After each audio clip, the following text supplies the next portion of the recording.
Hello दोस्तों, नमस्कार। स्वागत है आपका study for life YouTube channel में। छायावाद पर मैंने छायावाद की विशेषताओं पर 2 वीडियो बनाए हैं। छायावाद और रहस्यवाद पे एक बनाया है और छायावाद के साथ स्वच्छंदतावाद को भी पूछ देते हैं। तो आज ये इसका एक वीडियो बना रही हूँ। पश्चिमी साहित्य चिंतक Rousseau, William Words, Samuel Taylor 18वीं सदी के इस आंदोलन का सूत्रपात किया। किसने? पश्चिमी साहित्यिक चिंतक रूसो ने, विलियम वर्ड्सवर्थ ने, सैमुअल टेलर ने इसका सूत्रपात किया। ये इसे किस नाम से जानते थे? रोमांटिसिज्म। इसको रोमांटिसिज्म कहते थे। शुक्ल जी ने इसी रोमांटिसिज्म को स्वच्छंदतावाद कहा और आचार्य शुक्ल कहते हैं कि द्विवेदी युगीन जो श्रीधर पाठक थे, यही इसके नेतृत्व करता है स्वच्छंदतावाद के। पश्चिम के स्वच्छंदतावाद की मूल विशेषता मानव, कविता तथा भाषा के स्तर पर स्वतंत्रता की मूल प्रतिष्ठा करना है। किस पर? मानव के स्तर पर, कविता के स्तर पर और भाषा के स्तर पर स्वतंत्रता लाना है। पश्चिम में बढ़ते मशीनीकरण से मनुष्य व प्रकृति का महत्व घट गया था।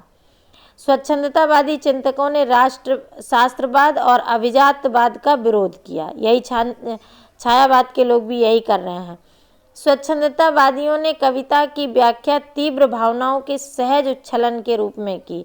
जो तीव्र भावनाएं आती हैं उनका सहज जो उच्छालन होता है, जो सहज उछलती हैं, वही कविता है। भारत में कुछ अलग तरह की चिंताएं हैं। मूल समस्या मशीनीकरण नहीं था, राष्ट्रीय पराधीनता तथा सामाजिक और रूढ़िवादी दबावों की थी। भारत में क्या था? मशीनीकरण कोई समस्या नहीं थी। यहाँ कोई उद्योग ऐसे नहीं बढ़ा था, औद्योगिकरण यहाँ नहीं हुआ था, कोई क्रांति नहीं हुई थी। यहाँ क्या था? यहाँ राष्ट्रीय पराधीनता थी, यहाँ अंग्रेजों का शासन था, सामाजिक रूढ़िवादिता थी, लोगों में रूढ़िवादी भावनाएं अधिक थीं। ये समस्या भारत की थी। आधुनिक भावों और विचारों को नई भाषिक संरचना की आवश्यकता थी। जो अब भाव उभर रहे थे, जो अब विचार थे, वो पुरानी परंपराओं पर नहीं चल सकते थे। इन्हें एक नई भाषिक संरचना की आवश्यकता हो रही थी। स्वच्छंदतावादियों ने इन स्तरों पर विद्रोह किया तथा नवीन दृष्टिकोण की स्थापना की। साहित्यिक विकास एक नया तथा सार्थक दृष्टिकोण लेकर आया। पहली बार जगत की सच्चाई और व्यक्तिकता जैसे मूल्यों की स्थापना हुई। श्रीधर पाठक लिखते हैं, जगत है सच्चा, तनिक न कच्चा, समझो बच्चा इसका भेद। जगत है सच्चा, तनिक न कच्चा, समझो बच्चा इसका भेद। शुक्ल जी ने कहा कि विकास 2 कारणों से रुक गया। महावीर प्रसाद द्विवेदी ने स्वच्छंदतावादी कवियों को शास्त्रीय प्रतिमानों के अनुरूप न पाकर उसे प्रशंसा की निगाह से नहीं देखा, क्योंकि इन्हीं की जो सरस्वती पत्रिका थी उसमें निराला जी की कविता भी नहीं छप पाई थी, जूही की कली। रविंद्रनाथ टैगोर के प्रभाव से हिंदी काव्य में एक रहस्यवादी शैली का विकास हुआ जिसे छायावाद कहा गया। रहस्यवाद मूल प्रकृति में ही स्वच्छंदतावाद का विरोधी दृष्टिकोण तथा छायावाद के विकास को अवरुद्ध किया। जो इस प्रकृति के विरोधी थे उन्होंने इसको अवरुद्ध किया। समकालीन समीक्षा कहती, छायावाद स्वच्छंदतावाद का विरोधी नहीं बल्कि विकसित रूप है। स्वच्छंदतावाद और छायावाद का संबंध वस्तुतः वृक्ष व बीज का संबंध है। कैसे देखते हैं? जहाँ स्वच्छंदतावाद में खड़ी बोली की स्थापना होती है, वहीं छायावाद में खड़ी बोली का चरम दिखाई देता है। यहाँ स्वतंत्रता की घोषणा होती है और यहाँ मूल के स्तर पर विकास दिखाई देता है। प्रकृति का स्वतंत्र विषय है, यहाँ मानवीकरण किया गया है।